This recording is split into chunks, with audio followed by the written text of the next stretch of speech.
somewhere, so that when we determine the issue, we must know who is the complainant. Who are you complaining against? What are these incidences you are complaining about? And therefore, what remedies should we render or should we give? So it's a responsibility that we need to own and to take as stakeholders in the electoral space. In terms of confidence, I know there's the issue of the results management.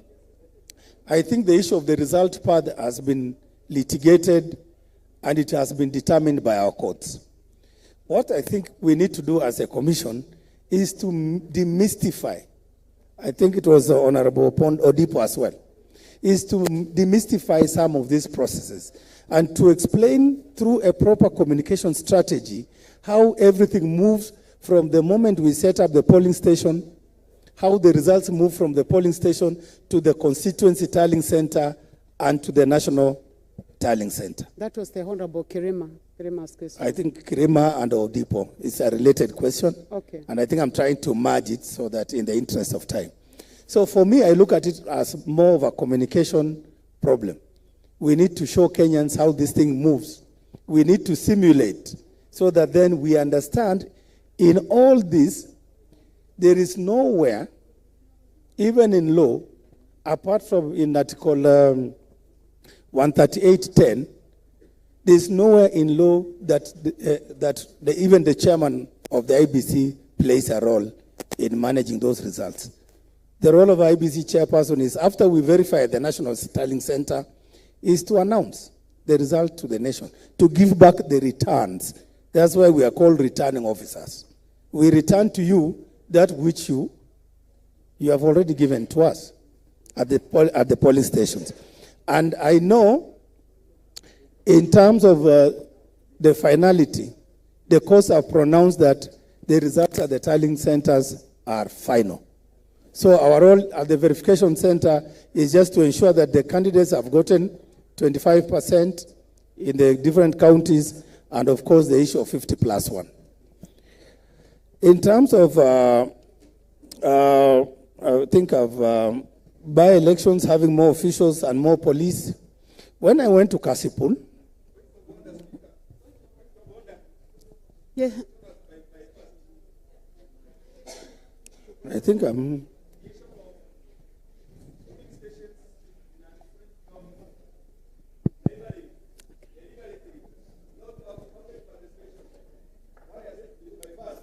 Yeah, that's a very important question, Commissioner.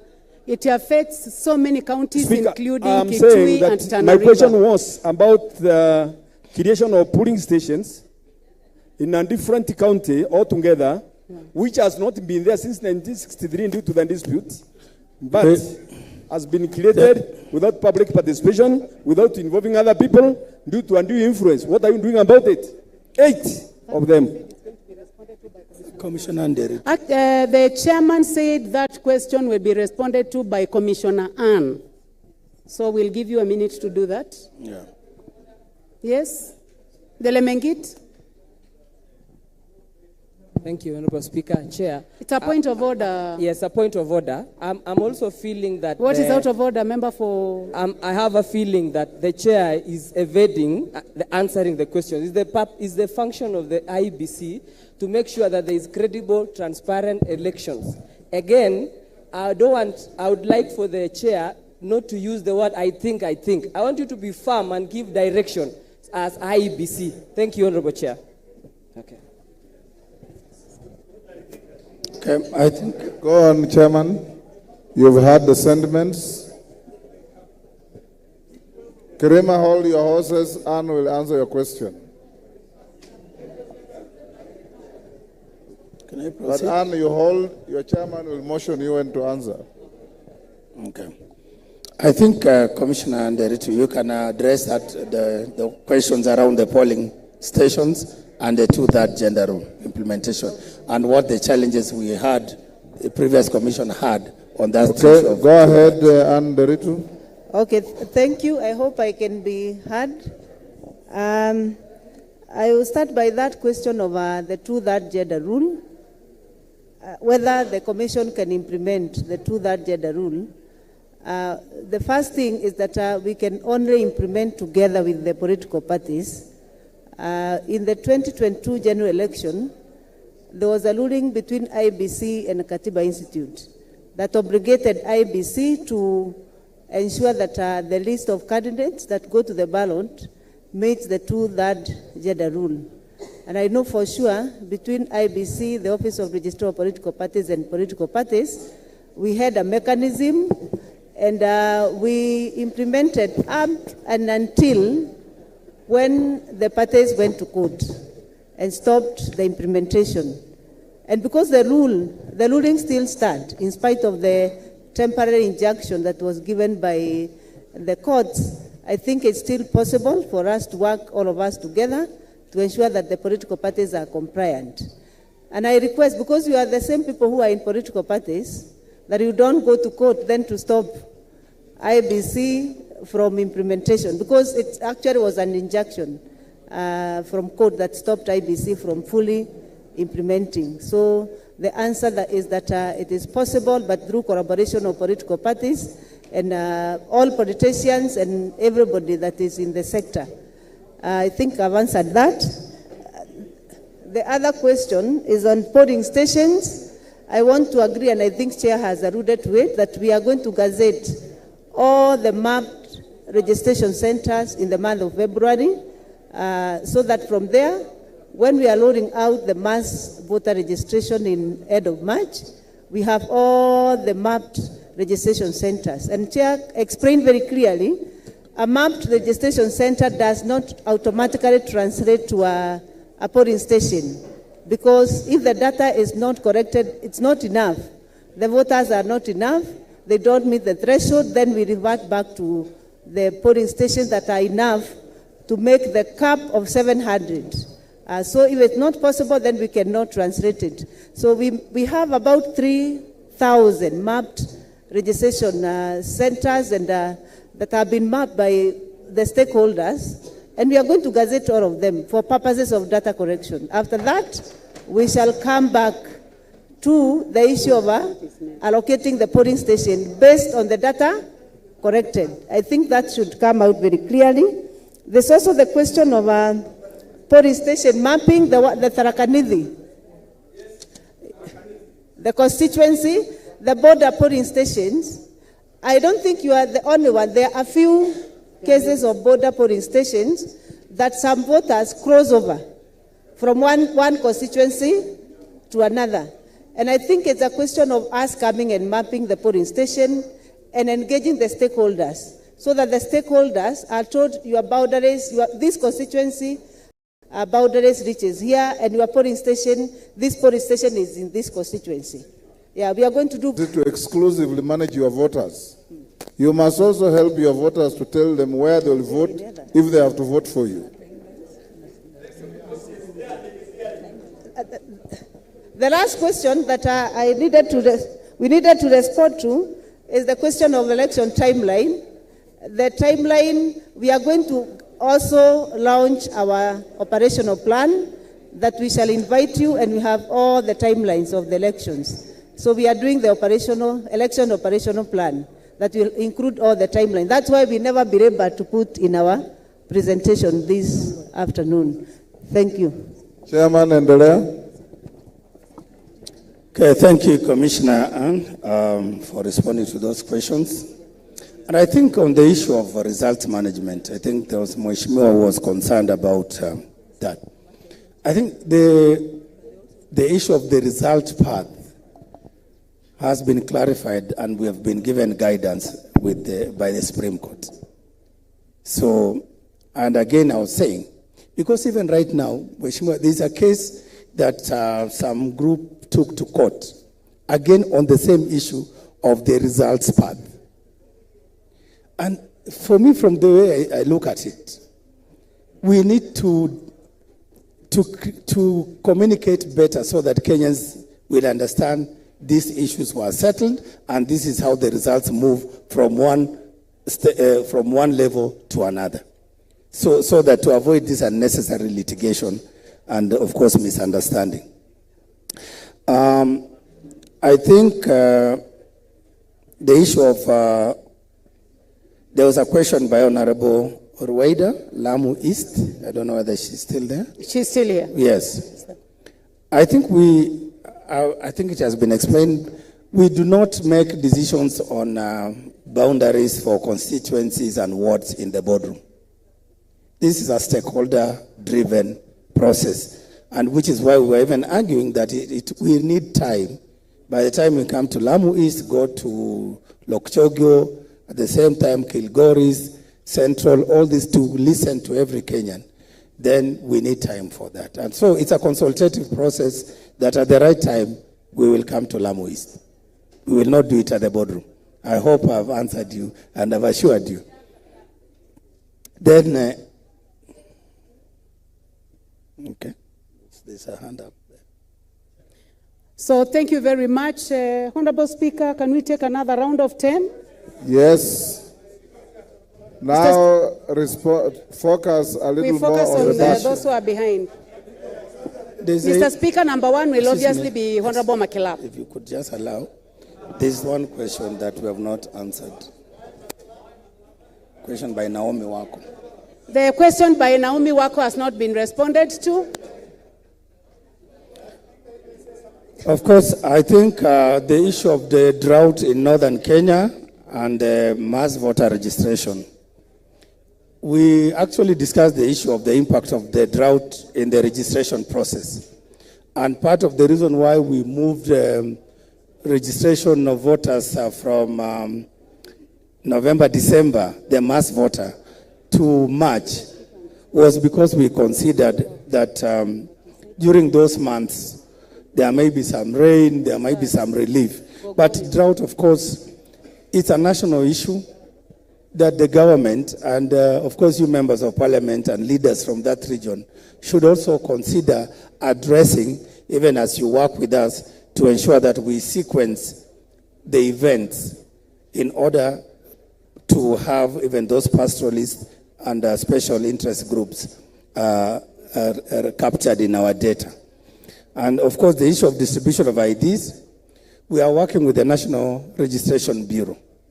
So we will ensure that the reason why, for example, after they issue IDs up to a certain level, then we launch the mass voter registration, we capture that data, and then again begin to plan for the next mass voter registration. So there'll be a series of them, depending again on how much we have allocated for registration of voters. And of course, there's also the element of civic education and civic engagement. Thank you. Thank you very much, Chairman. Honorable members, we have noted that it's difficult to see members seated behind the cameras from here because of lighting. Honorable Speaker, the Honorable Member for Sirisia's hand has been up. Pick 10. The Honorable Makilap, the Honorable Chair Budget, the Honorable Tongoyo,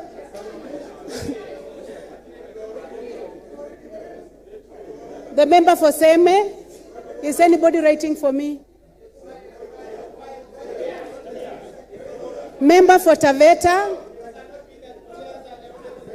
No, I'm just trying to balance the 3 rows. Order members, everybody will have an opportunity. Give her a chance to exercise her discretion. The Honorable Mwalio at the end. I said your name, Mheshimiwa. I said Gogoyo. I'll just take one on this side and one on this side. There is a member there. Member for Kibra and one more. I take the last one, honorable members. You know why I'm not taking you, my neighbor. Member for Diwa is the last. Rachel, Thank you very much. Those are 8. Take 2 more. 2 more. I take a lady. I'll take a lady on this side. I'll take a lady, that is the Honorable Nyenze, and I take the lady for Taita Taveta. Taveta, you had already taken. Okay. Thank you, Mr. Eh? Okay. I start. Order members, those who have not been picked, you'll take round 3. Thank you, Mr. Speaker. Chairman, take the questions. Order members, let's have less conversations. Order. Thank you, Mr. Speaker, sir. My first question. There's no first question, only one question. Yes, Mr. Speaker, Yes. that one. Mr. Speaker, my question to the chairman is, how is he going to handle different the transmission of presidential elections so that this country will not suffer from further trust deficit on the commissioners, and also tell these members on Analytica, the contract to Analytica. Thank you. Thank you very much. Chair Budget. Thank you, Honorable Speaker. Chair, my question relates to the election budget. Uganda has just spent about 30 billion in Kenya shillings to conduct their elections. Tanzania spent about 50 billion in their recent elections. In Kenya, every election cycle we always have pending bills. And these pending bills are so huge, mostly attributed to lawyers, legal fees. We have a pending bill of about 4 billion. If I looked at your budgetary projections. So the question I'm asking you, why must we always have these huge pending bills attributed to lawyers? And now that you are new, you just took over. Have you done some audit on the previous pending bills that are accrued to lawyers, even before we begin the budget process? Thank you. Thank you. Tongoyo.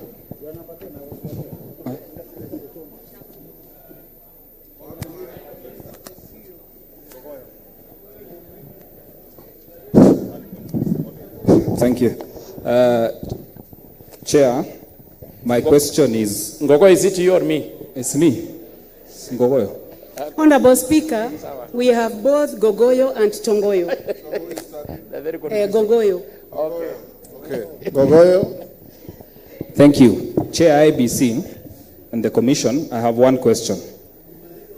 Before your assumption to office, and even after assumption to office, there are individuals, members of certain political parties, who have confessed on mainstream media, on social media, that they will participate in rigging of election if their candidates do not have enough votes.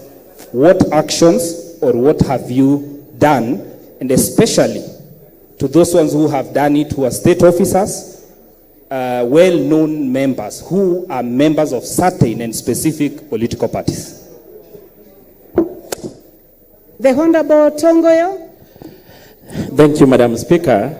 I've got two questions. Speaker, they are so brief. They're short. One is actually on, it is on the public domain, Mr. Speaker, that the Prime Cabinet had talked about a possibility of the 2027 election being nullified if we go under the current arrangement. What is the position of the chair? What is the comment on that? There was no legal basis for that. Thank you. You don't even need to go to him. There is nothing in law that warrants us to even discuss that. Okay, now the question is, Honorable Speaker, Honorable the Chair, the issue of relaying the results of the presidential results, of course, the court had ruled that the finality of election is the polling center. And should be so, of course, in all 6 elections. For the presidential election currently, the results are relayed from the polling center to the returning officer at national. Why don't you leverage on the same technology, same practice, so that we reduce the human interaction to have at least the results, at least for governors or maybe senators, relayed from the polling center to the returning officer at county levels to reduce in issues of time and human manipulation. Like it happened in Narok, actually the certificate were issued in the street somewhere in Nairobi. I don't know whether that one has been picked, Chair. Yes, it has. Yes. Are there a plan? And if yes, what is possibly the constraint and the challenges? Who is the next member for Seme?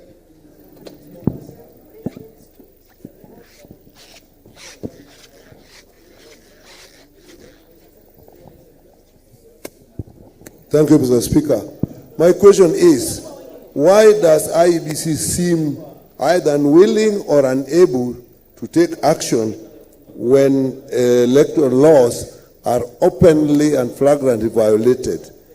Two examples: voter bribery, when people are actually lined up in broad daylight and given money. Two, when there are campaigns before the elections are actually, the campaign period is announced, full with billboards and posters, and this go on, and the same people later on actually go and contest, and nobody brings out the issue that they had violated the law. Thank you, Mr. Speaker. Thank you. Haika. This is, it is me, Mr. Speaker. Who? Here, Mwashako. Yes, it is. Mwashako is. Unfortunately, the... Haika wewe uko kwa list lakini nyuma. Sasa ni Mwashako. Yes. Thank you, Mr. Speaker. Yes, my question is to the chair. I'm happy that he said that there will be a delay in boundary delimitation. There are these 27 protected constituencies in our constitution. There is a lot of anxiety from members of those 27 constituencies. I would like the chair to assure those 27 constituencies that they'll go to the election in 2027 as constituencies without a problem. And what will be his take, trying to, even if they'll do the boundary review, and to hear his position whether it will be okay to remove a right that has been given by a constitution to, for these constituencies to lose their identity if anything is going to happen in future. Could he, speak to us so that we can continue protecting those constituencies? Thank you, Mr. Speaker. Mwalio. Thank you, Mr. Speaker. My question is to the chair. We as members of parliament, we would like you to help the IEBC to have an easier way of movement to the constituencies so that they can be able to register the voters. But they are afraid that if we give them the cars for CDF, you will have questions to them. Because I tried. Can you give them a leeway that they can be able to approach us to assist them with the movement? Because if they stay only in the headquarters, they only get like one person per day. But if they move to the sub-locations, then we'll be able to register a lot of people. Thank you. Kebra.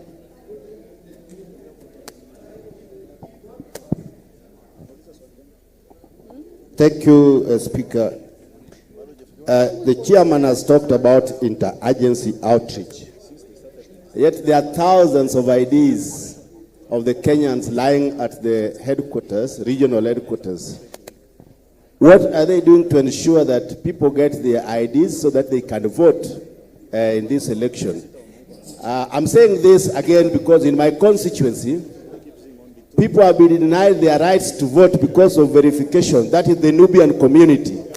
They are born in Kenya, they are Kenyans, and they are never given ID, so they can not exercise their democratic rights. So can you do something on that? Thank you. Mbiwa. Thank you, Mr. Speaker. To Chair Erastus Ethicon, during election, people play different rules. Some do not follow the rule at all. Some do follow the rules. Now, in election malpractice or offenses, what really influenced your decision whether to fine a candidate or suspend him?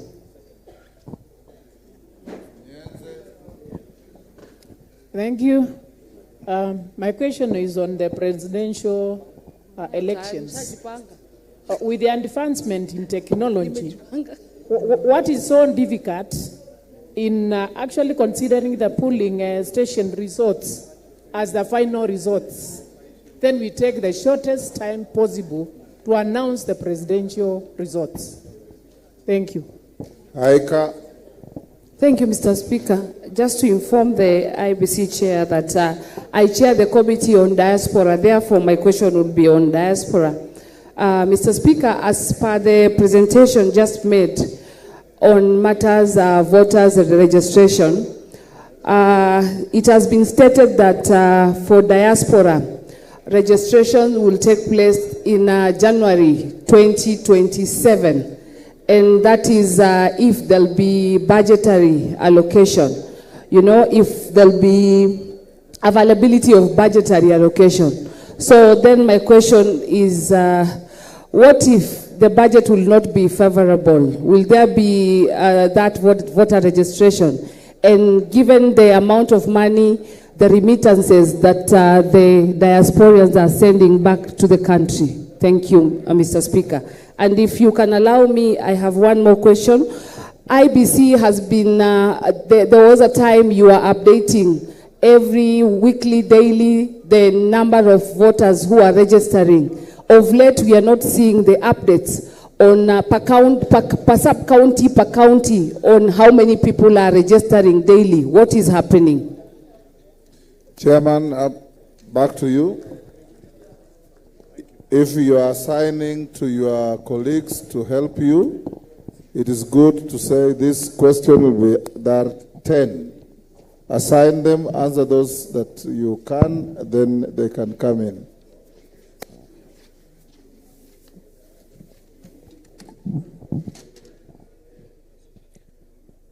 Thank you, Honorable Speaker. I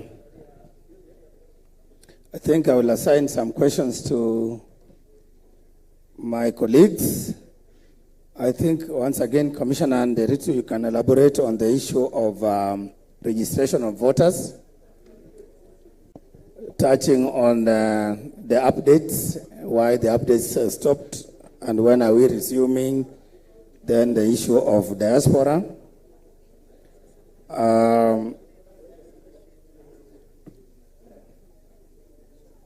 The issue of result transmission, CEO Marjan. Is there anything we can do to fast track, given the technology evolution? The issue of interagency, MP for Kibra, and that issue of IDs lying in headquarters. And of course, the other special interest groups like the Nubian community.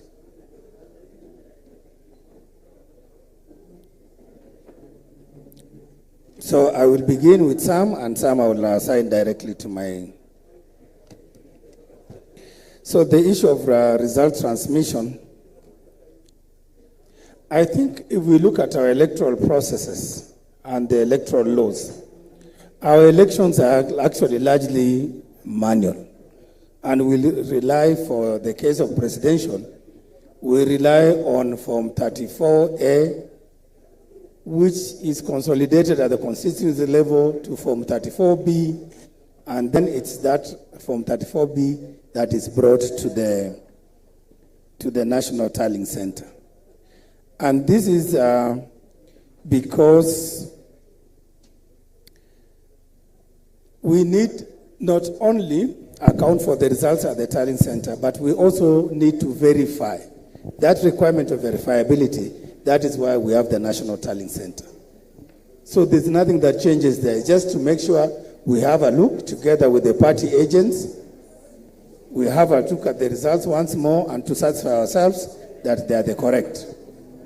So we will do, because this question of result transmission has come up a number of times, and I think we will need to explain that process. So if we could have another session with the members of parliament, either at the committee level, we can be able to demonstrate to you how the results moves up to, from the tallying center up to the national tallying center, up to when it's announced. So in terms of Honorable Atandi's question on the cost of elections and the pending bills, our CEO, you can answer that question on the pending bills, because we joined and we inherited pending bills. And of course, I'm sure you can look at that question on the cost of elections and pending bills. In terms of Honorable Gongoyo's question on rigging, on allegations of rigging, I think last year is when we had those allegations and those claims. And for us, those allegations are we cannot control so much when you members of parliament can say on the podium when you're addressing whichever crowd.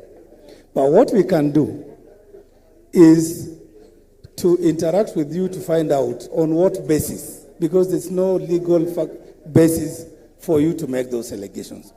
We've looked at our electoral system with all the checks and balances.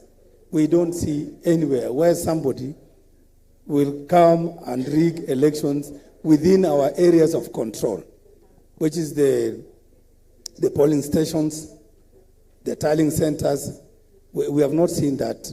And even during the recently concluded by-elections, most of the observer groups did point out to the fact that we did that election in terms of the operational deployment, the tallying, the counting and the tallying, we did it very well. What was being complained about was the malpractices around the whole ecosystem. Yeah? Those incidences of people going to the villages at night to incentivize some voters, and some, of course, intimidation, some forms of this kind of malpractices, which sometimes, in all fairness, surely, you can't expect the IEBC to be everywhere all the time. We have a responsibility to manage the elections. Yes. And sometimes. Hold on, Chairman. Yes, Minority Whip. Where's the mic for Millie?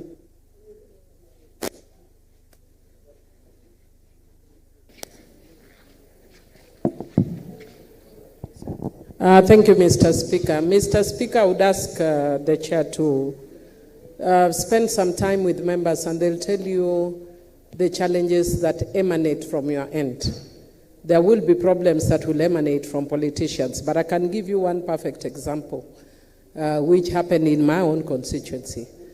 That what happens is after you've done the elections, the votes are counted and they are sealed.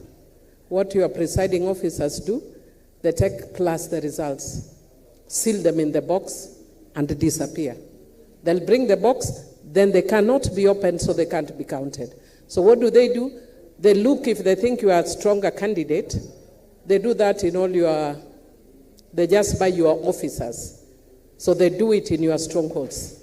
So my results were counted less, I think, 6 polling stations, because they were all sealed. So if it weren't that I was stronger, much stronger, I would have lost just because results were not counted. So what do you have to do? Wait to go to court. What happens when you go to court? It depends on who has more money to bribe. So I think as members, and they'll tell you where there are, glaring deficiencies on your side, which means, for instance, those 6 presiding officers should not even be employed this time by IEBC. Thank you, Mheshimiwa Mili. I think if we just focus on that so that as I move to the other questions, I think one of the weaknesses that we noticed, because one of the first things that I asked was precisely why was the Magarini elections nullified? Who was responsible? Who contributed to the nullification of those elections? And if it was IEBC staff, then what actions were taken against them? Was there any investigation? Was there any prosecution? And so, Again, it points to the issue of the legal reform. If we cannot punish our own electoral officials, and most of these people, we employ them temporarily during that window, and we cannot hold them to account the moment they have done what they have done and they have left our temporary employment. And the requirement is that somebody has to investigate, somebody has to prosecute, and somebody has to punish. That is where we need to look at the law. But if we have that information, obviously, they will not find any mercy under the current commission. So report to us those ones who committed those malpractices, and we will deal with them accordingly. So, again, the issue of unwillingness or being unable to take action, even where there are voter bribery or those electoral malpractices. You see, the law is designed in such a way that, for example, IEBC is supposed to implement or enforce the Electoral Code of Conduct. But there are limitations also to that extent. When we gazette an election, that is when now the candidates whom we have registered sign the Electoral Code of Conduct, and the political parties who are sponsoring those parties subscribe to that Code of Conduct. The independent candidates subscribe. So then we constitute what we call the Electoral Code of Conduct Enforcement Committee. And that committee is chaired by one of our commissioners who is at the level of a judge of the High Court. It is that committee that sits now and receives complaints with, of course, evidence, and then it deliberates on those issues and makes a determination on what kind of punishment to administer.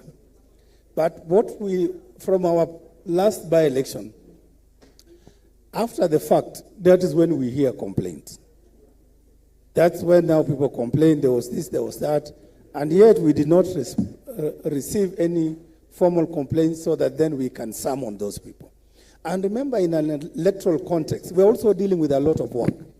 We have our officers on the ground trying to register candidates, trying to set up the materials, the polling stations. At the same time, we are expected again to go to the villages, check out who's bribing who at night.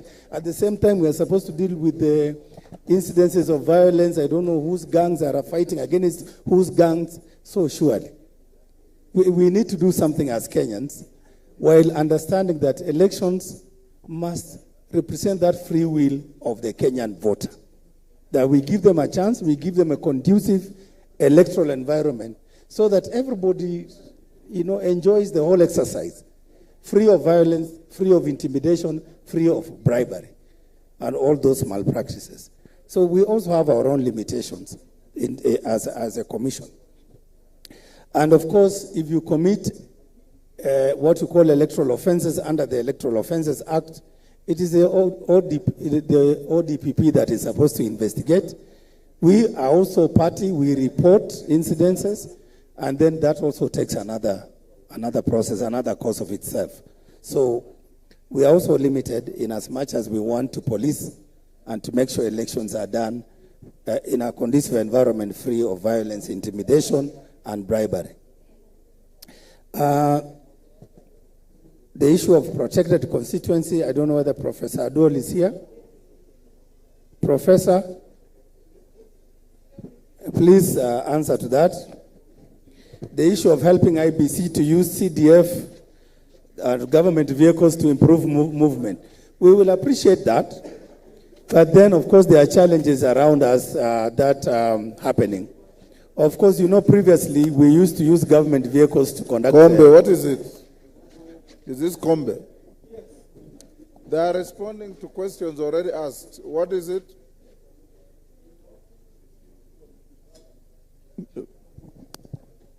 Thank you, Mr. Speaker. I have heard Magarini being mentioned. You've heard? Magarini being mentioned. And the culprit is here. Mr. Speaker, may I take this opportunity to thank IEBC. You are out of order. Take your seat. Take your seat.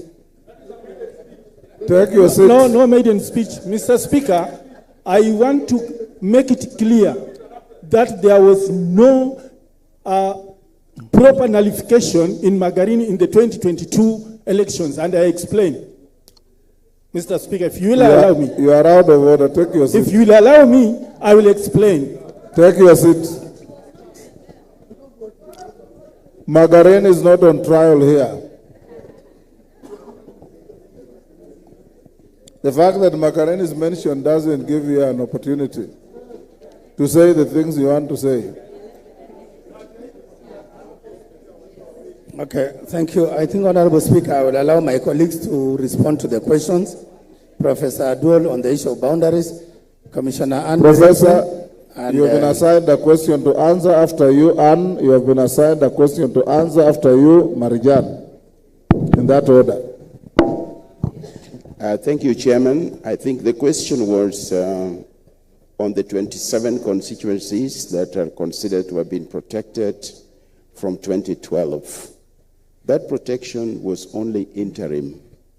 And the understanding was that in the next review, they will be considered appropriately with all the other constituencies. So if it is found out that a particular constituency is too small and cannot be sustained, it will be dealt with accordingly within the specifications of the boundary delimitation. Now, as it stands, it is unlikely that we are going to carry out a boundary delimitation in time for 2027 elections. And since we will not be able to do that, there is no way that someone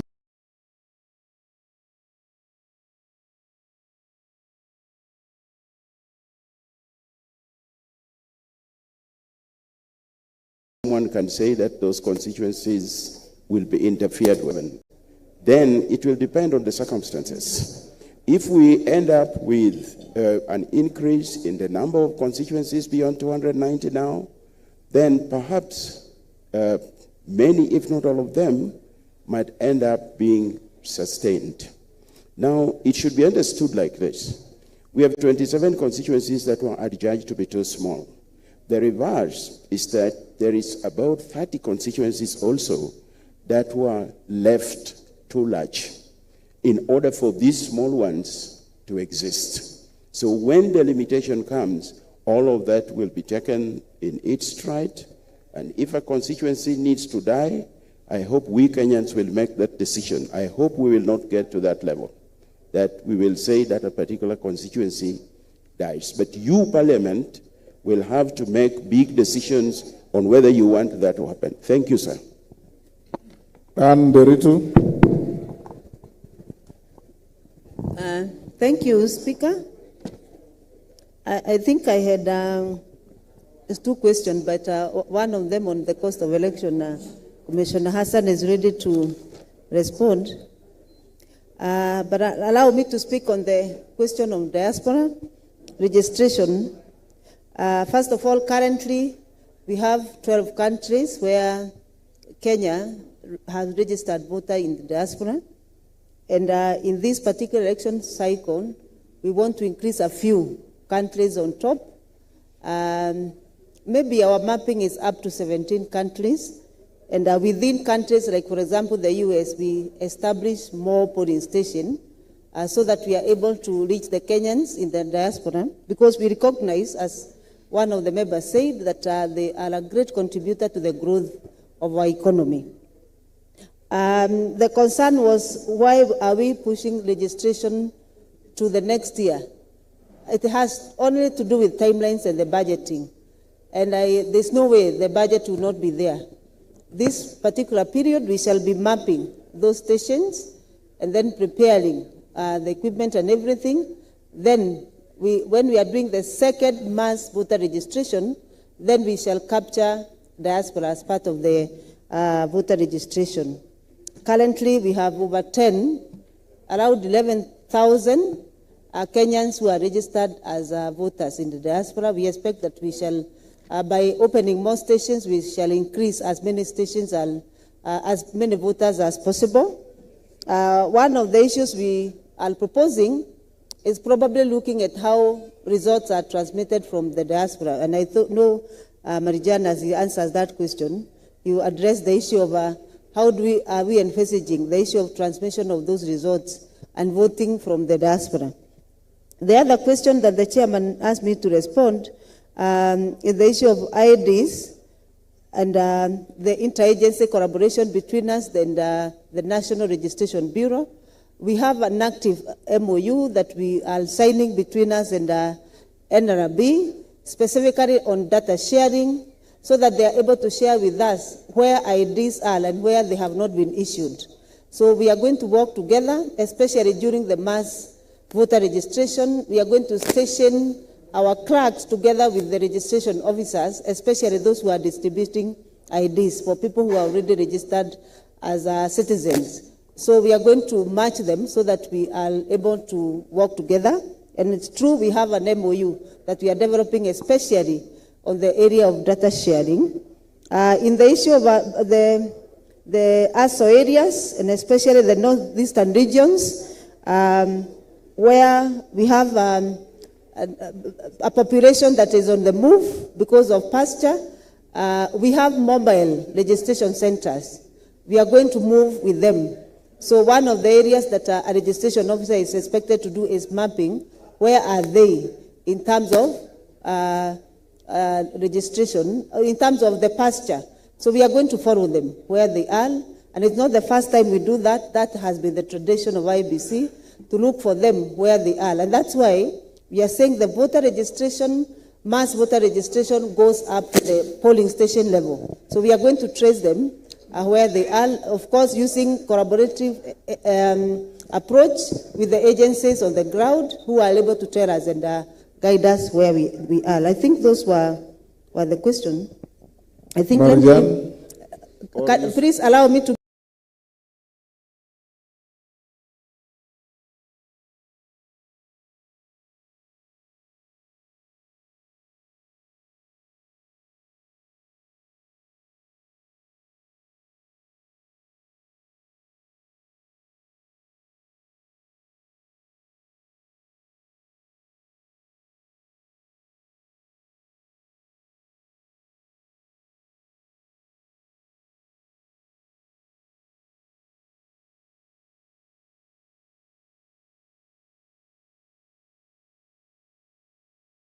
Give Hassan to answer only one question, please. In Uganda, we have between 4 and 5 election officials. In Tanzania, we have 4 election officials. In Uganda, they even use buckets as booths.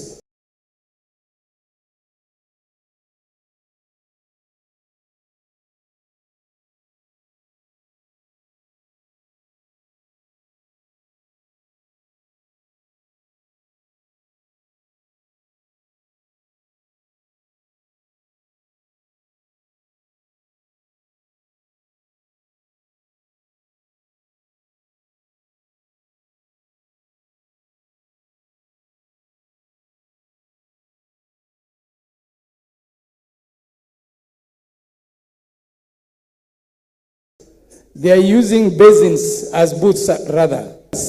They are using civil servants. And therefore, our internal election architecture is very costly because every aspect of it is legislated. Secondly, our movement of the results is by physical movement of results. We only determine results by physical documentation. And therefore, we have that issue. The capping of polling stations for registered voters at 700 makes it very costly. It's part of our legislative reforms that we are now putting to Parliament to have all these things legislated so that we can be able to come out of it, increase the polling station from 700 to maybe a more reasonable number that we can be able to accommodate the cost. So these are some of the things that our ballot papers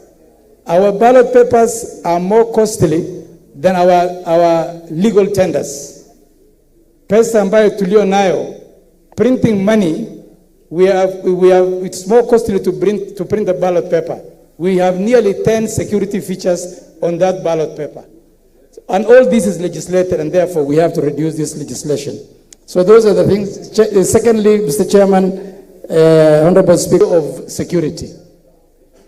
We have talked about security and violence at polling stations and polling elections with reference to Mbere North and Kasipul. I think the stakes were very high. The entire country was focused on these two by-elections. When it comes to the general election, it's our feeling as IEBC that the election is going to be more peaceful. Please have that in your mind. We shall have a more peaceful election. We're in a very robust discussion with the National Police Service, and we will guarantee a free and fair election. Please, let's have that in our mind. Thank you very much. Wanjala, what's your point of order? Mr. Speaker, I did want to oppose Hassan, but he's comparing Kenya to failed states like Uganda. Order, Wanjala. Mr. Speaker, he was there. Order. Take your Tanzania seat. is in the problem. Order, Wanjala. Take your seat. Your standing orders bar you from making derogatory remarks against friendly neighboring states, members of the East African community. Marijan. Thank you very much, Honorable Speaker. I will ride on the issue of cost that Commissioner Hassan has just talked about, and in particular, the issue of pending bills and in relation to lawyers' fees. It is true that we have got a huge pending bill, and the bulk of it is basically the lawyers' fees, and these lawyers' fees are rising due to the petitions filed during various general elections. They ran all the way to 2013 general election, Honorable Speaker.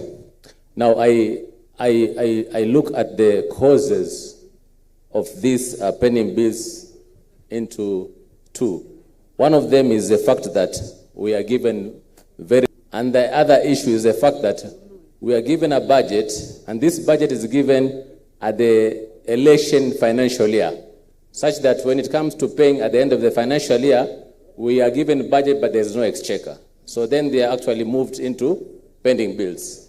Then, as if that is not enough, Honorable Speaker, is that immediately after the general elections, the fundings basically go low. We are not given any funding, and therefore, we cannot be able to treat them as fast charge. This is what has led to build-up of these pending bills. In the last general election of 2022, we were not given even a single cent to cater for legal fees. So all those basically were accrued. We have not paid for lawyers' fees for the presidential petition as well as other petitions. So that is why you are seeing a huge pending bill for lawyers' fees. And the question was whether they have been audited or not. Yes, they have been audited. And also we have submitted them to the Pending Bills Verification Committee, which is actually being chaired by the previous Auditor General. On the question of results transmission, I think the issue was more or less on the fact that whether we could be able to transmit also the other positions. The answer to that is simple, yes. Although it is not provided in law, we are only concentrating on what has been provided in law. It is possible to do that. It is just going to be a policy decision that the Commission will address itself to. And if they agree that that is the way to go, then of course, the respective vendor will be told to address that specific issue. Thank you very much. Yes, Dr. Nikal.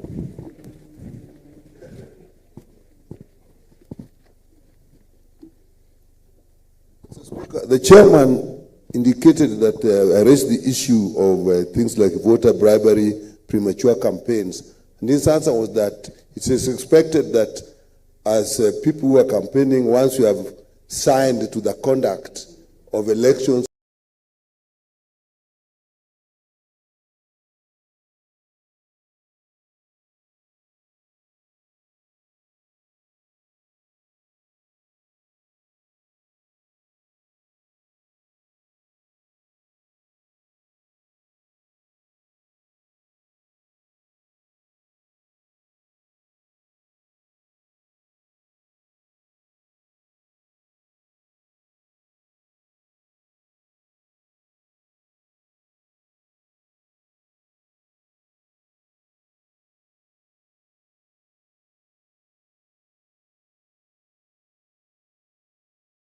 Speaker, I think we should.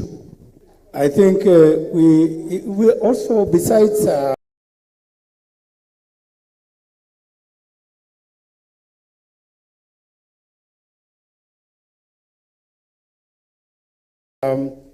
legislating as leaders, what culture are we entrenching in our country? Are we therefore normalizing some of these things?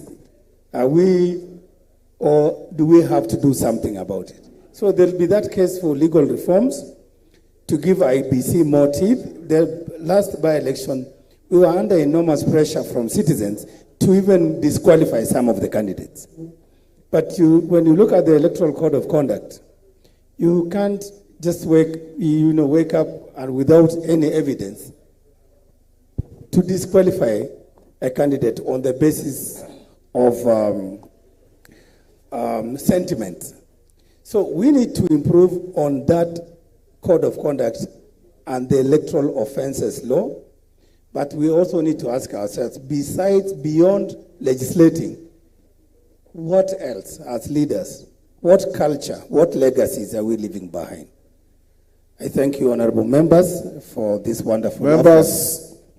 I come back to you. Do we take another round or we stop here? We take another round? Yes, Kaluma, what is it? Just hold, let me hear what Kaluma wants to say. Yeah, I thank you, Honorable Speaker. Take your seat. Yes, Peter Kaluma. Yes, Speaker, there is a matter which I think is being treated very casually before us. And so, Speaker, I thank you for giving me this opportunity. Speaker, you know, I was attacked during the Kasipul by-election. And Speaker, I'm not wearing this cap because I love being in a cap. But I missed death by less than a centimeter. If the boulder that was hit on my head had moved directly back here, I was dead instantly. And Speaker, I was attacked by the person who was a suspect in the killing of Honorable Were, for whom we were having that by-election. Honorable Speaker, I was attacked in the presence of 2 OCPDs with over 15 police officers, all of whom were armed. Under the Elections Act, Honorable Speaker, police officers in a polling station during elections are officers of IEBC, not National Police Service. And Honorable Speaker, these people are arrested and they are just released on orders of nobody, including the gun of my bodyguard is taken away by them and they just return it. And they are ordered released. And IEBC today appearing before us, yet I nearly died. Gentlemen, that day it was me. I'm a 3-term member of parliament sitting in the speaker's panel. Tomorrow it will be you. Tomorrow it will be you. What has IEBC done in terms of the oversight over the officers? The police officers are there that day to address such issues. And Honorable Speaker, I may not be worried much myself, I can secure myself. But Honorable Speaker, because of what I'm seeing, I want to request you, let there be more security provision for the new MP for Kasipul. I really fear for his life. Lastly, Honorable Speaker, because I'll deal with my matters, the matter of verification of the voter register is not being answered properly, Honorable Speaker. And Honorable Speaker, in my first 2 terms, I sat in Justice and Legal Affairs Committee. The last voter register inspection and verification we did was in the Senate chambers. And there is the problem of people registered multiple times. We had a case of a single individual registered up to 38 times. Same ID number, same individual, same name, except serial numbers. We have issues of dead people who are not cleaned. My view, Honorable Speaker, is that it is impossible to clean the voter register. I wanted to get the views of the chair whether we could collapse this register, because the process of verification of voters is just the same. like registration, and we register people anew so that regionally, ethnically, our numbers can be duly reflected in the votes of the country. I thank you, Honorable Speaker. Yes, Chairman, on the issue of double, triple, quadruple registrations, IEBC, I thought with modern technology, you can be able, at the press of a button, see how many registered voters have been registered several times. If I press a button on my phone, I'll be able to see how many people have saved twice or thrice and be able to collapse them into one. Are you telling us, IEBC, that you have no such capacity or technology? Who is to answer, Chairman, or one of you? Marijan. Because if you have somebody registered 38 times and is still in your register, then it's a terrible indictment on IEBC. Given the successive budgets you have been given to upscale and upgrade your technology. Thank you. Thank you very much, Honorable Speaker, for the opportunity to provide clarification in this specific area. First of all, verification of register of voter is clearly defined that it is a fact. Registration of voters is clearly defined that it is the fact that voters present themselves to IEBC for a period of 30 days to go identify their biometrics, to make sure that their biometrics are working. We give 30 days for the purpose of verification. We have not reached there, but by the time we complete the register of voter, then the voters will be given an opportunity for 30 days to go and verify themselves. Where there are going to be issues, they are going to be addressed there and then. The issue of double registration, Chair, it can happen, especially if we are doing offline. But it does not mean that those records are going to remain like that, because we do the process of deduplication. In deduplication, we use the biometrics to make sure that we've got only one unique record. What Honorable Member is referring to is the report of the auditor that basically shows that there was somebody who basically registered 34. It is true, but it's only one unique record that basically remained. The rest are actually deactivated. That is why when you say, do you have a system that can be able to identify? The answer is in affirmative, yes. And what is basically presented there is only unique. The rest are basically deactivated. So it is possible if we are doing offline, but if we are doing online, it cannot happen. This time we are basically doing online. We are not doing offline. Previously we did offline. We are using the BVR kit. Nowadays we are using the KIMS kit, and we are not doing offline. We are doing online. We are connecting to the central database directly, and therefore duplications cannot happen. Thank you very much. Yes, Hassan. Come, Kunji. Give Hassan a mic. Thank you. I just wanted to come back on that, the number of voters. For example, I have stood 4 times, been elected 4 times in my constituency. The number of voters in my constituency is stagnant. It's 125,000 or 128,000. But only 90,000 or between 85 and 90,000 vote in every election. So the question is, who are these other 30 to 40,000 who never turn out? Are they dead? Are they people who have registered doubly? That has never been answered by IEBC. So I think they really need to look at this inflated registrations in some of the urban centers, in which where this could be abused. Maybe someone else is using the dead person's ID number to come and vote. So they need to look at that. And then one point that has not been answered is about the issue of violence. I was blown up in an assassination attempt before a general election. My opponents probably wanted to knock me out, but I survived.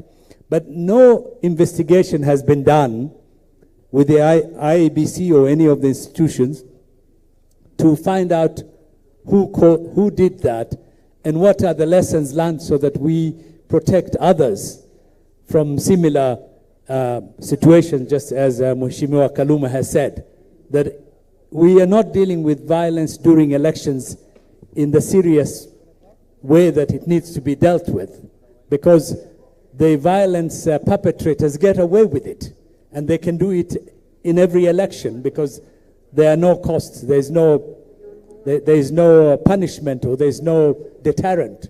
So I think the IEBC must take the issue of violence very seriously. Thank you. Chairman? Yes, I thought you had indicated that we stop here. Now I see many hands. Yes, Mishi, record. Yeah, thank you, Honorable Speaker.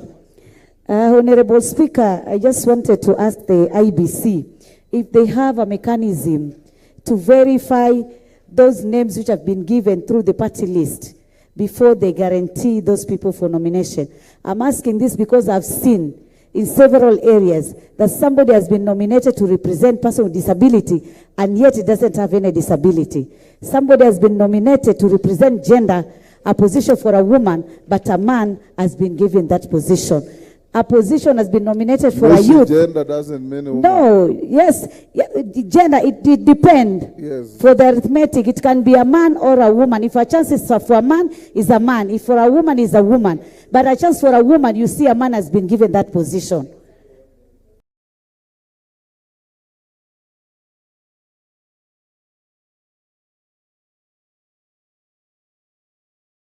And so many other reasons. Somebody representing workers, and yet he has not been nominated organization for the worker. So what mechanism do you have to ensure that those party list names you are given, you verify those people even before you accord them those nominations? Thank you, Honorable Speaker.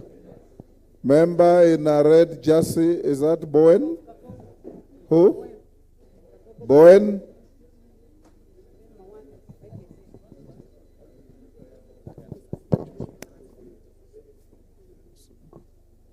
Bowen.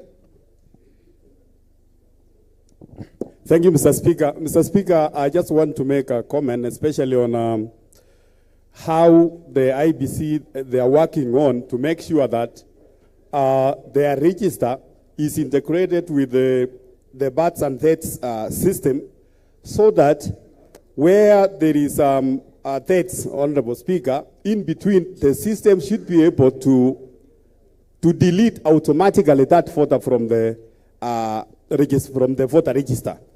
So I don't know if their systems, the IEBC systems, are integrated together with that systems. Thank you, Mr. Speaker. Thank you, Parashina. Thank you, Mr. Speaker. Through you, I would like to just ask a simple question.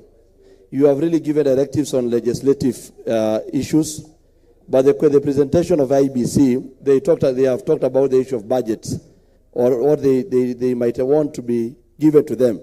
If we live here without knowing that whatever they're asking was okay, based on the argument from our chair of budget, it means that up to now, IEBC, they don't have enough allocation or money to carry out the election process, which for the public interest, a simple question is, those gadgets that are needed, anything that is needed before elections, is it available now for even the officers to be able to interact with the system or items for us to have a credible election?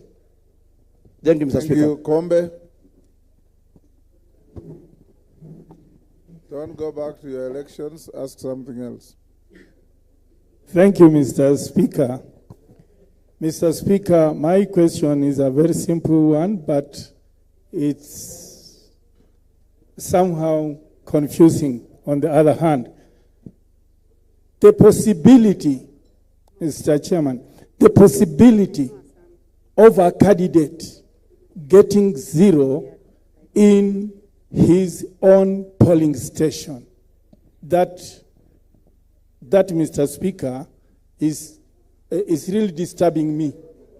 It happened twice, and I don't know the cause of it happening twice 2007 For and you or somebody else? 2017.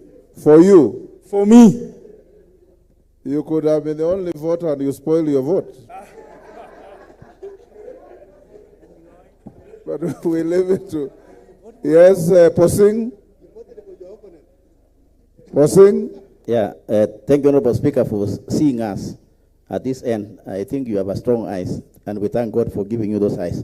Speaker, can IEBC be present all the time? Honorable Speaker, the common mwananchi only hears, and particularly our voters, so that they can also be engaged in this voting process together. So that during the voting, they know some of these things which we are being taught now here. Only mwananchi can hear about IEBC during election, either by-election or general election. I want to urge you, Mr. Speaker, and the chairman who is here, that can they continuously do civic education on the ground so that IEBC is not only known during election, and all these matters, we educate our Kenyans together so that our election even reduces to become a bit cheaper, Honorable Speaker, because of the suspicion reduces. When the Kenyans are aware of what they are supposed to do, suspicion reduces, and maybe the numbers that they are going to use to facilitate that election might reduce. Can IEBC engage people every time, Honorable Speaker? Mawade?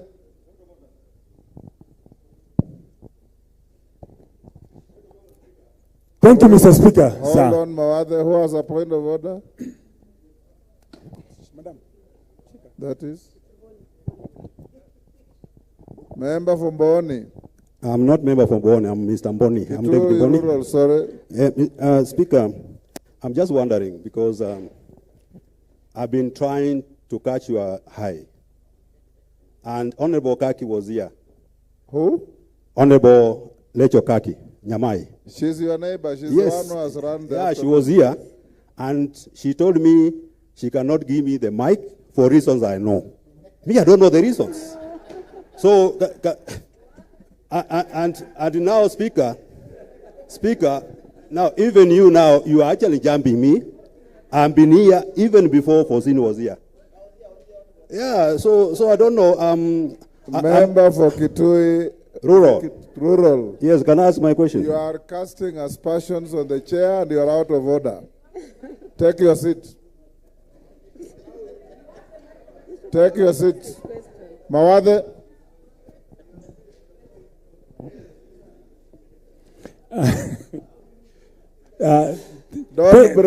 Thank you, Mr. Speaker. Protect me from the shouting around here in front of me. Your neighbor from... Thank you, Mr. Speaker. Mr. Speaker, to the IEBC, the voter registration that is currently going on, it's only happening at the headquarters of the constituency. There is need to spread this to the polling centers, not even the wards. Some of the polling stations from the center is quite a long distance. So there is need for us to take that back to where it normally is at the, so that we can get additional members, please. Voters, thank you. Thank you. Who is the member?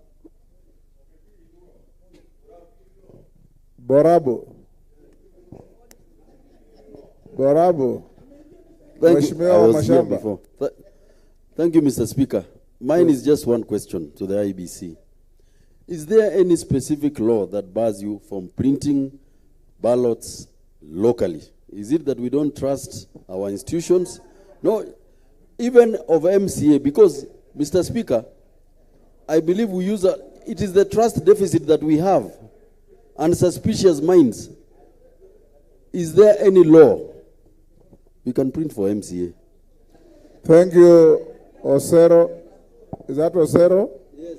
Thank you, Osero. Yes, Polo. This is Mule. Thank you, Mr. Speaker. My question would be just to the chairman that I'm a very worried member that if the chairman himself keeps on repeating himself and saying he thinks, now who is going to give us a comprehensive and concrete issues about IBC? Because he kept on saying he thinks. Now that it is very clear that they do not have enough cash, are we expecting a credible election or not? Thank you. Mwingi Central. Thank you, Mr. Speaker. Mr. Speaker, there are some civil servants who have declared interest in some positions, including the position of your session chair. There are civil servants who are campaigning with the public resources. They go with GK vehicles, they go with county vehicles, with a lot of money. And that is against the code of conduct. You are supposed to resign 6 months before campaigning. So what is IEBC doing about it? Thank you. Thank you. Member raising his hand. I can't see you clearly. Mr. Speaker, this is your truly Mule Stephen. Matungulu. Mr. Speaker, thank you for this opportunity, and I want to ask the IBC chair if he can explain to us why do you have delay or transfer of results from the polling station transmission with the current technology globally? What are they doing to make sure that Kenyans can finish their voting at 6 in the evening? Now by 9, we have results from polling station transmitted to Kenyans. Why, Mr. Speaker, this is very important, is to clear the suspicion which has battled us for the last 3-4 elections in this country and create confidence with Kenyans. Their votes are not tampered with the following day. If they clear that, I can assure you, Mr. Speaker, we'll have the most peaceful transition of election 2027. Chairman, can you now answer that? Who is that with a Tarabush? Betsimba. Yes, sir. Betsimba. Asante sana. Yes, boss. Go ahead. Asante sana, Mheshimiwa Speaker. Swali langu liko la kwa mwenyekiti ni siku ya uchaguzi. Siku ile ya uchaguzi wanasema kwamba kila chama kiwe na agenti mmoja ambaye anaangalia kura 6. Kwa nini ama ni sababu gani inawazuia kwamba kila mgombea awe na mtu ambaye anamchungia anamwamini? Hiyo ndio swali na kwao nawapatia. Nashukuru, Chairman. I think now we have taken virtually everybody. Can you respond to all those? Some are overlapping. Some are on the same issues.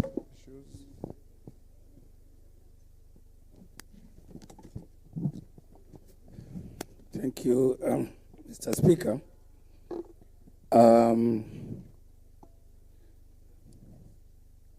I think I'll attempt to answer, but I can also give to some of my colleagues.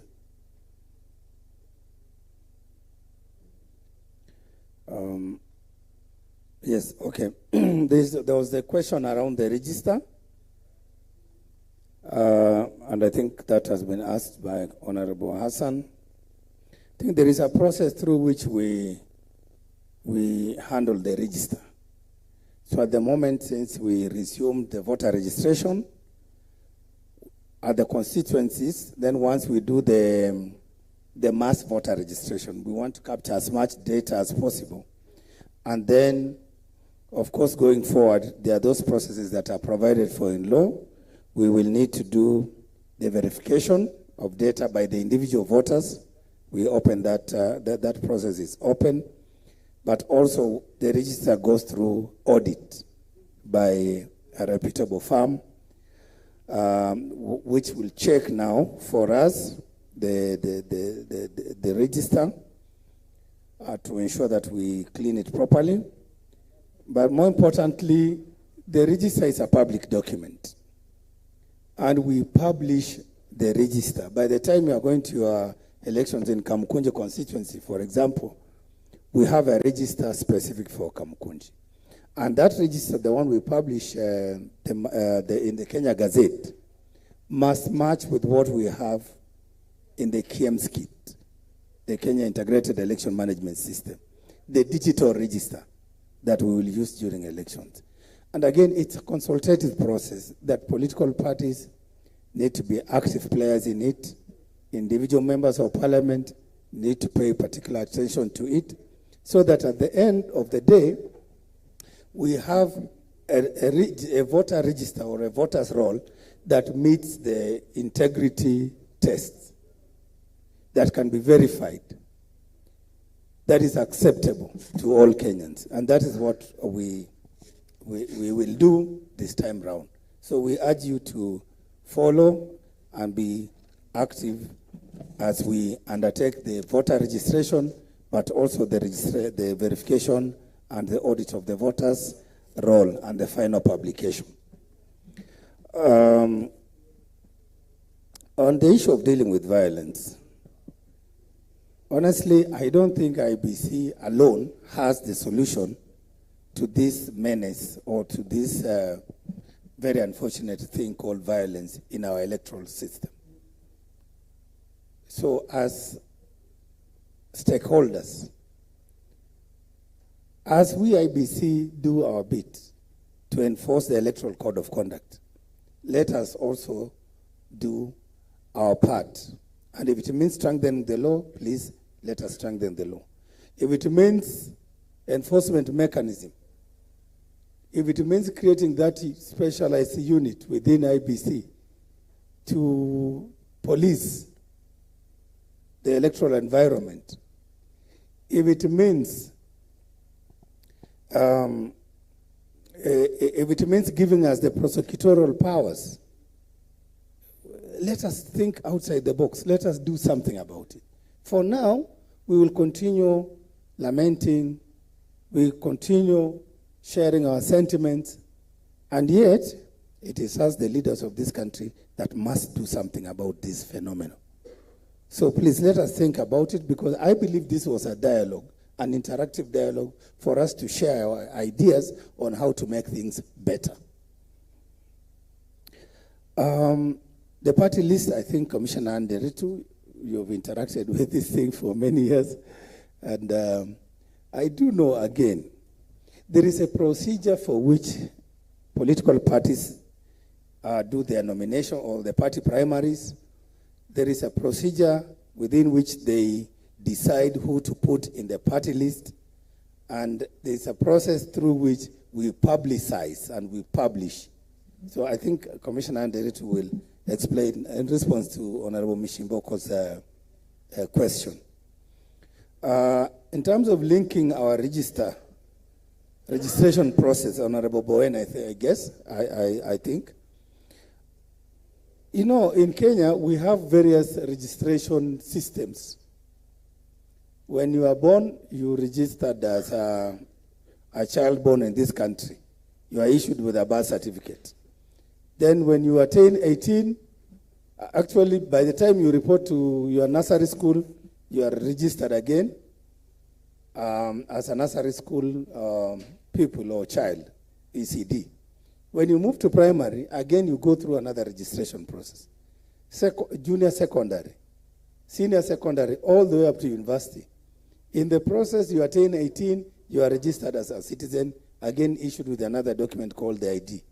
You qualify to drive, you are registered again, you are given another document called the driver's license. All with different numbers, with different serial numbers, different expiry dates, and all that. So I think as a country, again, let us rethink the manner in which we register our populations, the manner in which we register our citizens, so that then if we can harmonize, then we will eliminate some of these costs. It's not that IEBC we would like to spend taxpayers' money, especially given the constrained physical environment, on registering voters. If we can have a system, one system, that can guarantee us that by the time you attain the voting age, automatically you are registered as a voter in the country. And I think other countries have done it, and we can borrow from their best practices. But we need to harmonize that with the changes in law and, of course, practice.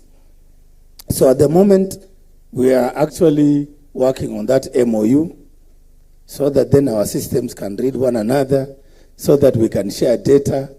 And of course, there are other systems as well. But if we harmonize that in terms of the legislation and practice, then we will eliminate those costs and the inconvenience around that and ensure integrity of the register.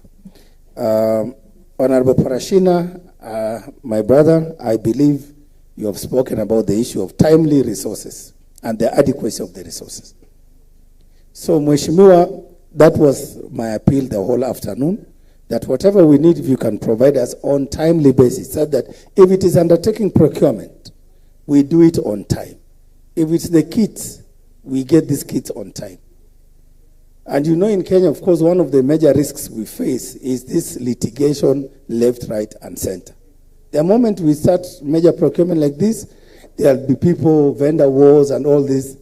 There's this whole ecosystem within the city, and these are the challenges we need to look at, even as we plan to provide funding and to support the Electoral Commission. Of course, issue of printing ballots locally, you heard when Mheshimiwa was asking this question, of course, not all of us support it. And if you put this question to Kenyans, again, people have different opinions. And it all boils down to that issue of trust. If we trust ourselves so much, we can print these boxes, ballot papers in the country. But if we are still suspicious about all these possibilities, then, of course, we need to have ballot papers with more security features and printed outside the country. And even when we print these ballot papers outside the country, we've had situations where sometimes we have to fly in, we have to ask the religious leaders to accompany our team to go and witness the ballot papers and hopefully pray for them, so that then we get the right papers that are blessed for us to guarantee that the electoral process and the outcomes will be credible and acceptable.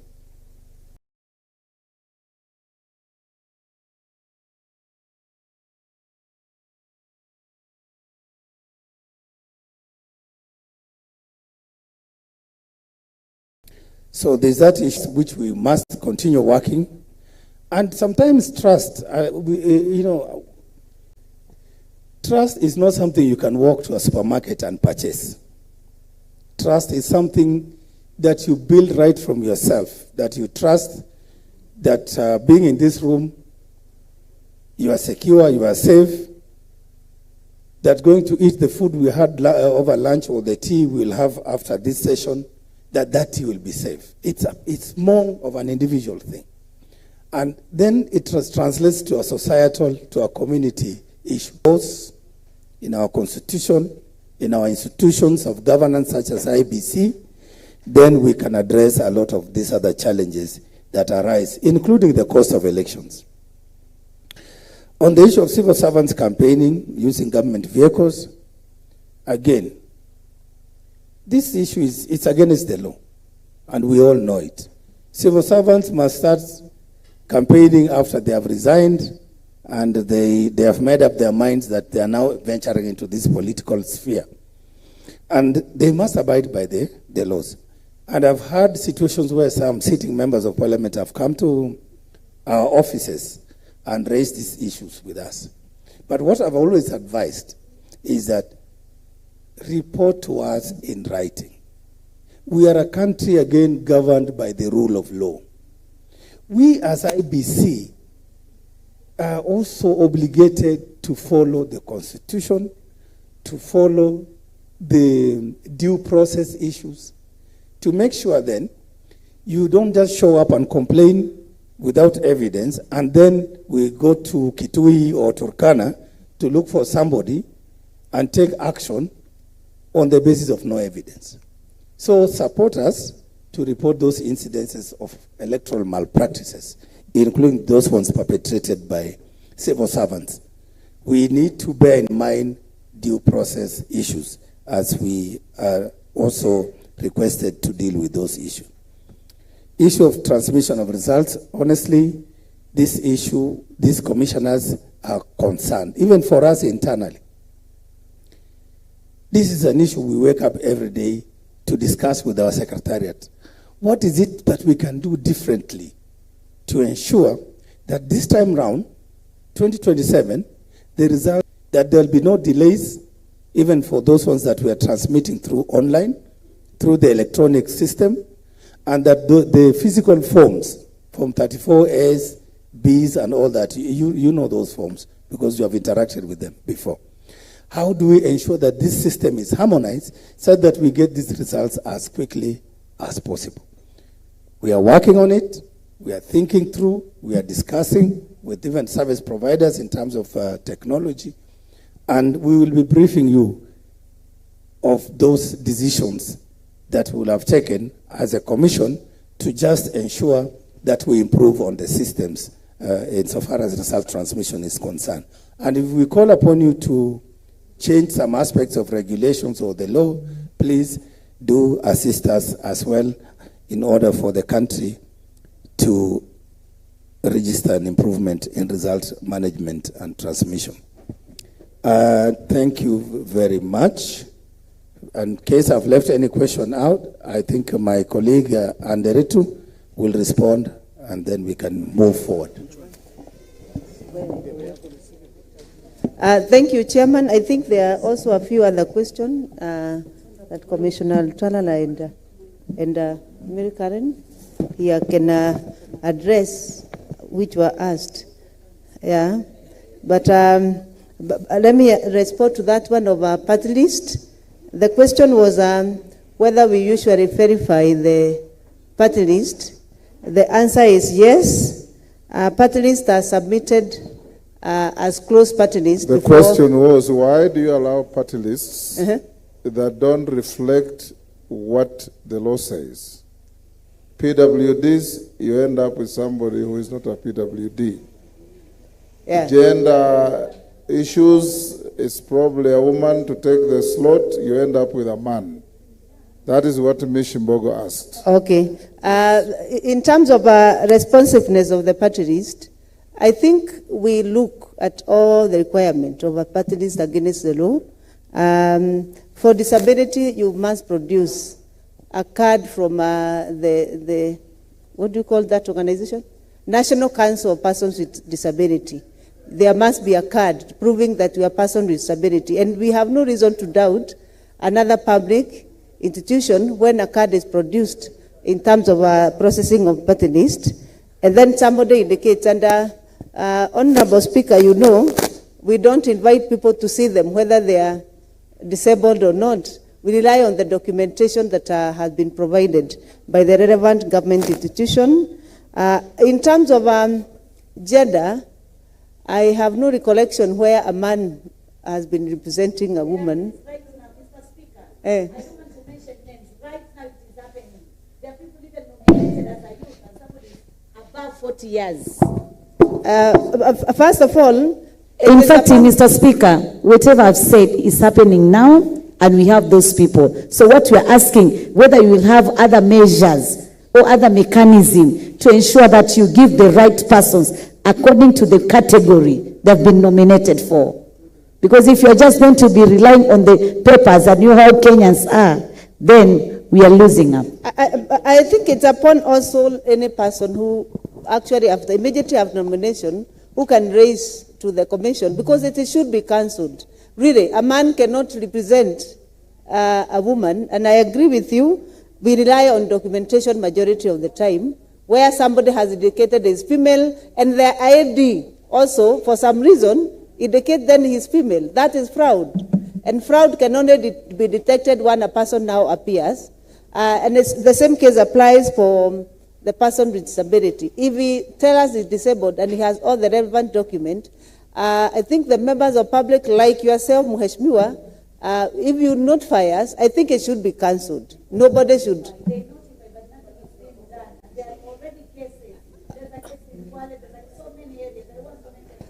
We shall ensure in the next election we are very responsive so that any case that has been brought to our attention shall be addressed. Yeah, but I don't think, is there an active case? Yes, Mule, what is it? If you want to repeat your question, you asked why transmission can not be done as quickly as is practically possible to remove anxiety in the country.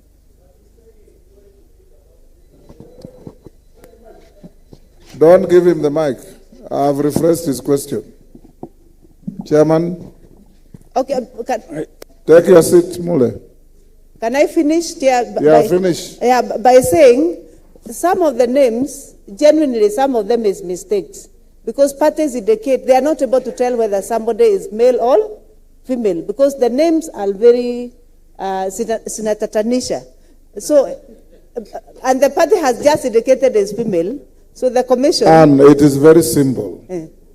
If a right has been given to youths, nobody has a right to take it from them if he's an adult. Yeah, verification. Hold on. If it's a slot for a woman, same thing. Yeah. What I expect you to do is to say, let this be work in progress. Yeah. In the next elections, you have field officers up to the constituency. Yes. If somebody is nominated from Wenje's constituency, you have capacity within less than 3 hours to check to confirm whether that person is a man or a woman, a youth or a PWD, and so on and so forth. So these are field reports to which you can respond by making them better, instead of defending the status quo. No, I'm not defending, and I thank you so much, Speaker. I'm not defending. I'm saying in the next election, we shall be thorough in terms of verification. Yeah. Yeah. And if those transgressions were done in the last elections, you are not the commissioners, although you have perpetual succession in terms of secretariat. Yeah, we have... but ensure that these things are not repeated. Sure. Yes, sir. The last question I wanted to address is the Honorable Hassan from Kamukunji, who was saying that your voters remain static at 128,000 and about 90 votes. I want to tell you 90,000 is 70%. And if you look at the last voter turnout, it was about 64%. So it's very good turnout.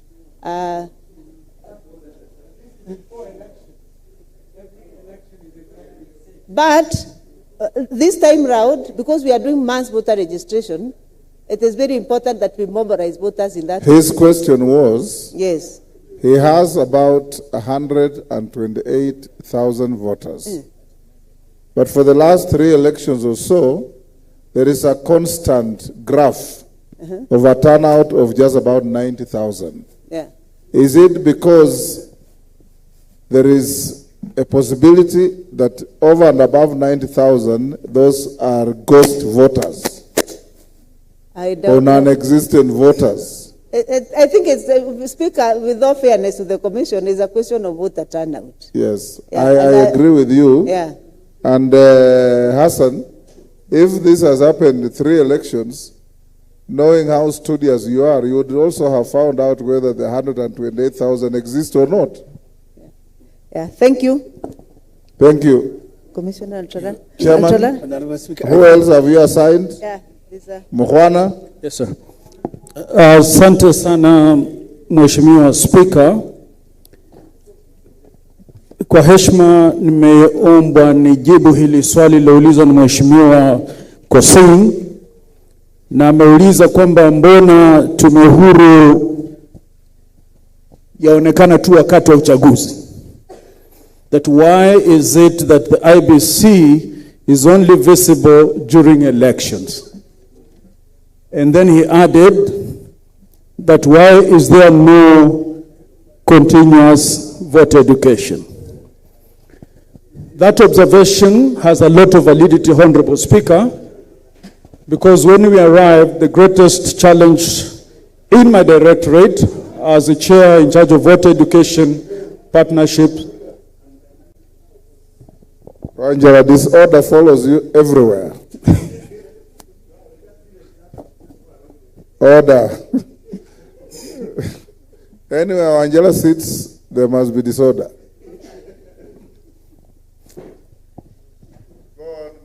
Thank you, sir. As the chair of the Voter Education Partnership, Stakeholder Engagement and Communication, we realized, and the CEO here has already attested to it, that the budget for voter education is always the first port of call when it comes to budget cuts.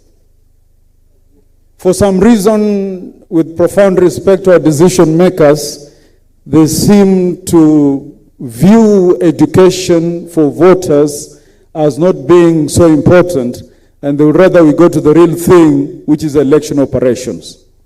But in my humble view, it is important that we invest in education for voters, because an educated voter will be advantageous to the process in a number of ways. Number one, he or she will make informed decisions.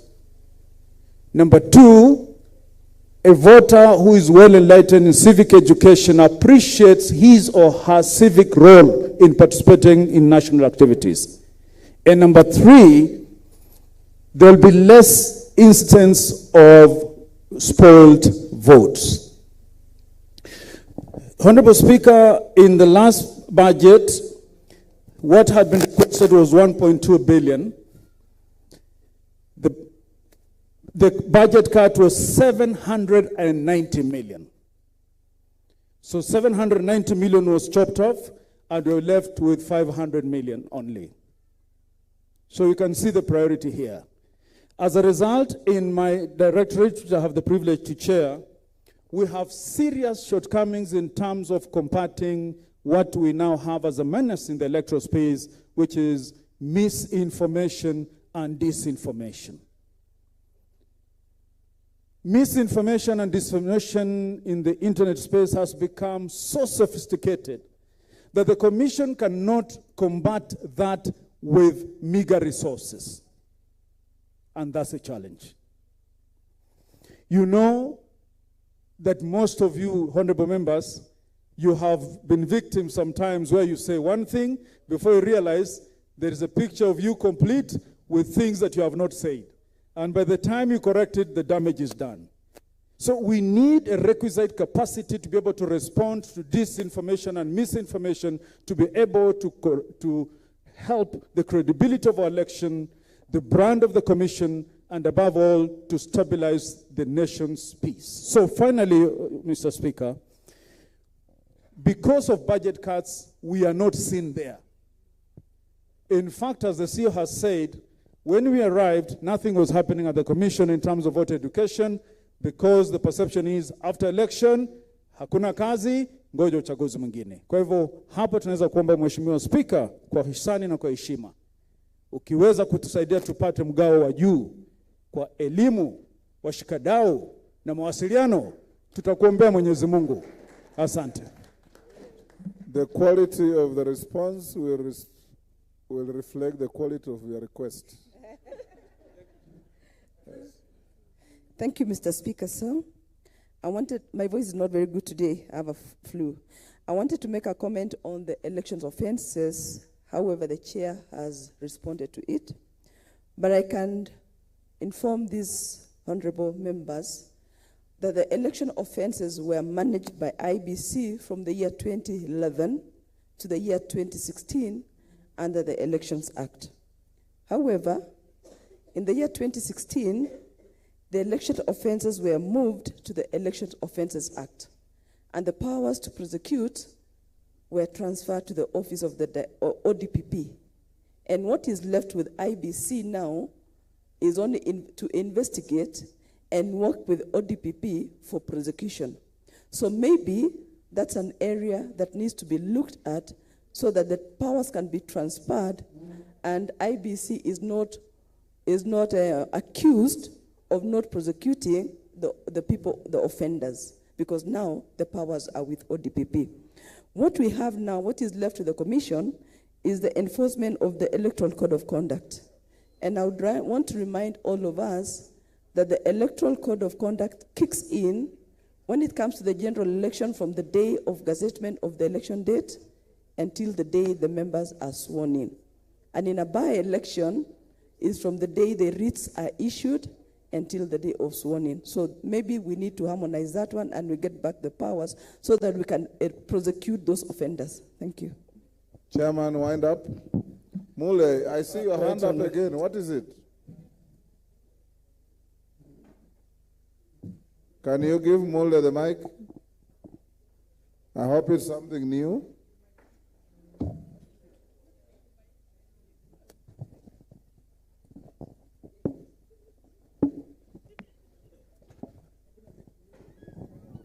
Thank you, Mr. Speaker, for this opportunity. Mr. Speaker, I'm more satisfied with the answer the chairman has given regarding transmission.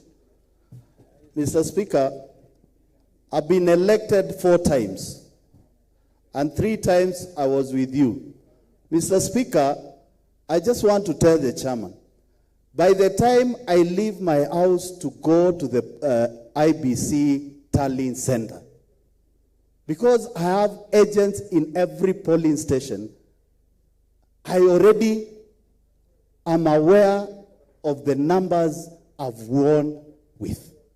Mr. Speaker, if we want to save this country from the mistrust, Chairman, you have no other business but to assure Kenyans you have a full, competent, and trusted system of transmitting results.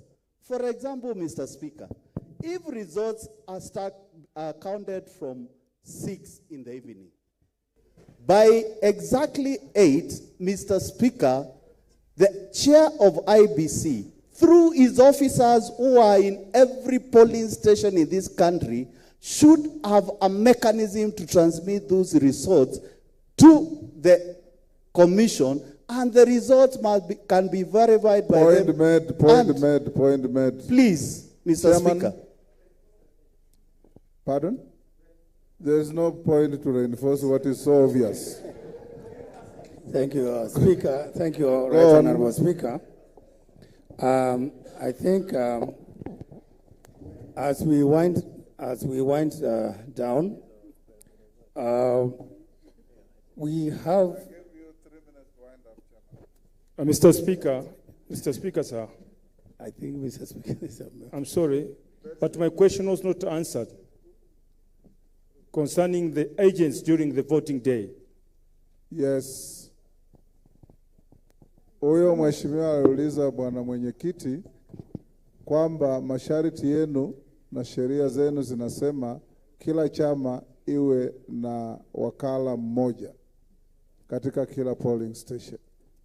Yeye anauliza kwa nini hamkubali kila mgombeaji awe na wakala wake wa kulinda na kutetea kura zake.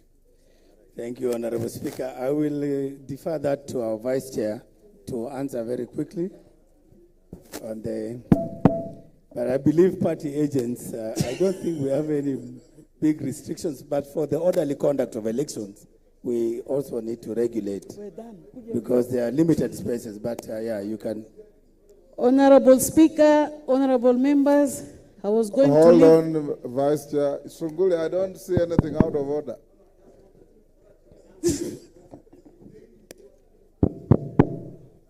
Sorry, Mr. Speaker, so that she can answer it more completely. Kaluma, you are chairing the next session, and I see you walking away as if you are leaving.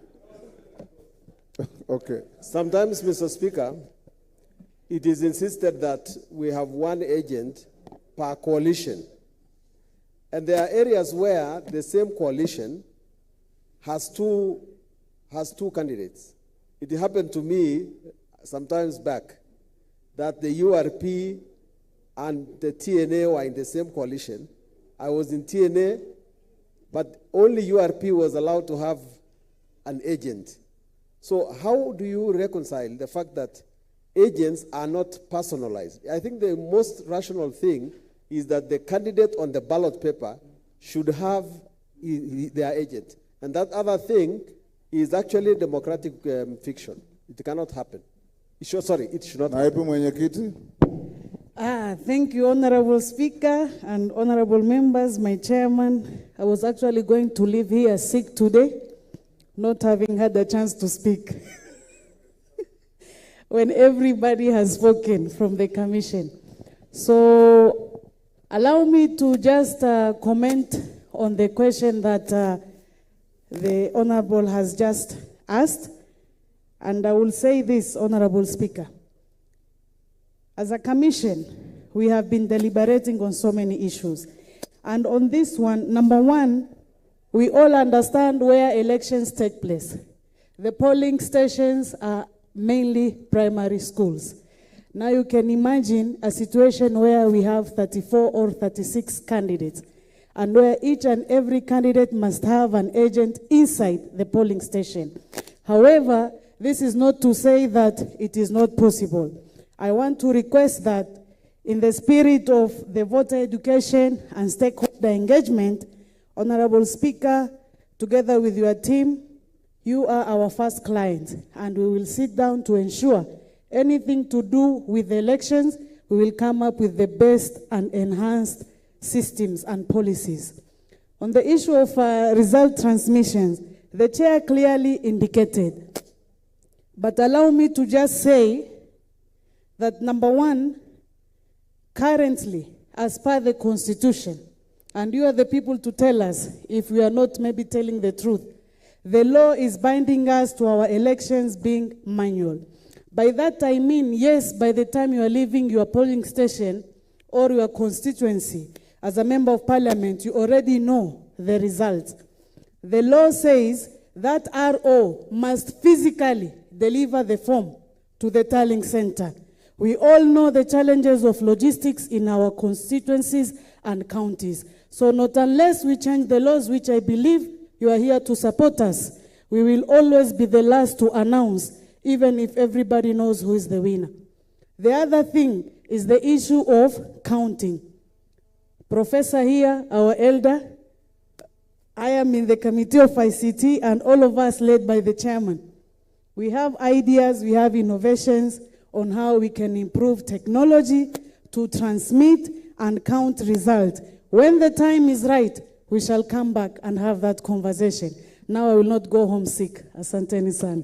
You know, Honorable Mule comes from a physically small, nearly urban constituency. Mule, if you lived in Pokot, you would not be advancing the same argument. If you lived in Turkana, you would not be advancing the same argument.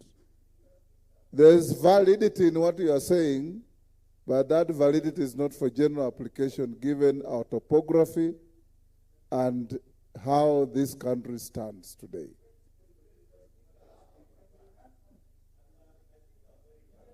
And you remember even last elections, is KJ here. You remember we were told there are certain areas where we have no even 3G network. Yes. Like Lamu East.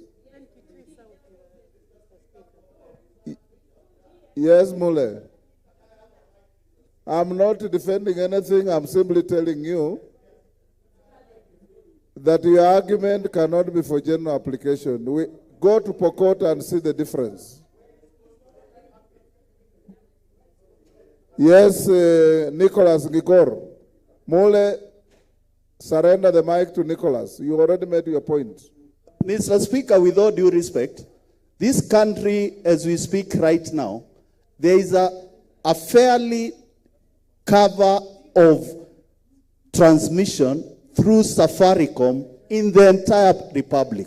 What I'm just asking, Mr. Speaker, the areas which have challenges, the IBC should map them out, and the areas which are fully covered should be put in an exercise whereby we can have full transmission of results. Mole, you know the law is very clear. IEBC has no authority to announce the outcome of results until and unless they have received all the poll results from all polling centers, whether it's in a ward or in a constituency or in a county seat or at the national level. Yes, Nicholas. Mr. Speaker, it is good for the members to talk on point of information. We can't generalize this country the way the honorable member is saying that The network is everywhere. I'm a member of parliament for Turkana East. In Turkana East, it is only a quarter of the constituency which is covered by Safaricom network.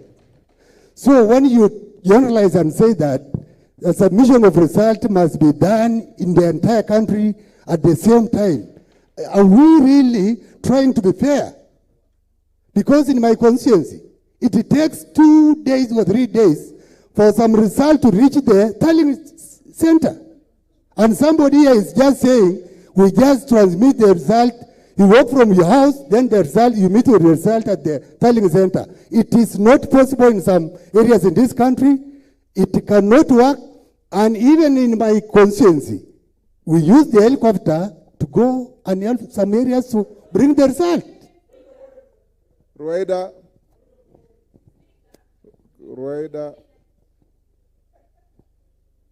Sijui kama hii bunge inajua kwamba ile kontena ya mitihani kwangu kiangu haikufika. Mnajua hiyo kweli?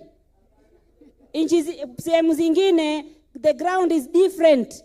Njoo speaker, mimi naomba hawa ambao hawajui kule kwetu kunakaa vipi, uwalete waje waone kumekaa vipi.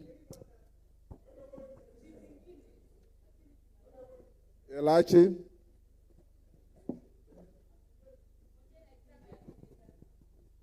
Thank you, Mr. Speaker. Mr. Speaker, I want us to close the debate and tell my colleagues, we went for the by-elections in Turkana, Nana.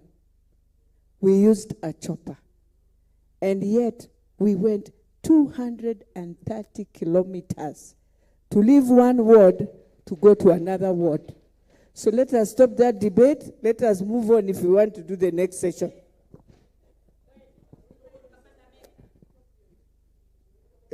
Order, Mawade. And I'm also reminded, and I recollect, in the presidential petition in 2017, the IEBC, the Supreme Court ruled, among other things, that the IEBC cannot and will not announce results until they have seen all the physical forms. That is a judgment that has a force of law. And I want to remind my brother Mule, you know, we have soldiered on the same side for as long as you can remember. I know your constituency. It is very even, very urban, very easy to move. That constituency is not the same as a constituency in Pokot, in Turkana, in Lamu, and I'm even told by your colleague from Kitui South that her area has similar challenges. I'm told Suba North has the same problems. These are steps we have to take. There is no one size fits every foot. IEBC, you have a duty to ensure that you do the right thing as quickly as is practically possible. And where you have mapped out and we have challenges of communication, advise other agencies of government to see how they can improve so that we can be able to raise the areas. But it is not right to sit here and think that Embakasi South or Matungu is the same as Kachiliba or Emugwen or Keio North or some of those constituencies. Let's be fair to all Kenyans. Yes, Chairman, I think we're done with you. You can take your seat. Thank you, Honorable Speaker and members. You have heard the sentiments of many of the members. Like I said, it should be work in progress and must be good progress. Our dream is to go to an election. I don't know if any of my members here has ever been to Ghana during election time. Millie, you have been. Elachi, you have been. You will not even tell that there is an election. And in a presidential vote, my friend Mahama was defeated by 19,000 votes. Nobody threw a stone, nobody walked on the streets, nobody shouted at another. I hope Kenya will one day get to this. And we count on IEBC, whether it's your tenure or another tenure, to build and raise the level of confidence to where the winner does not get away exalting themselves and the loser does not feel vanquished.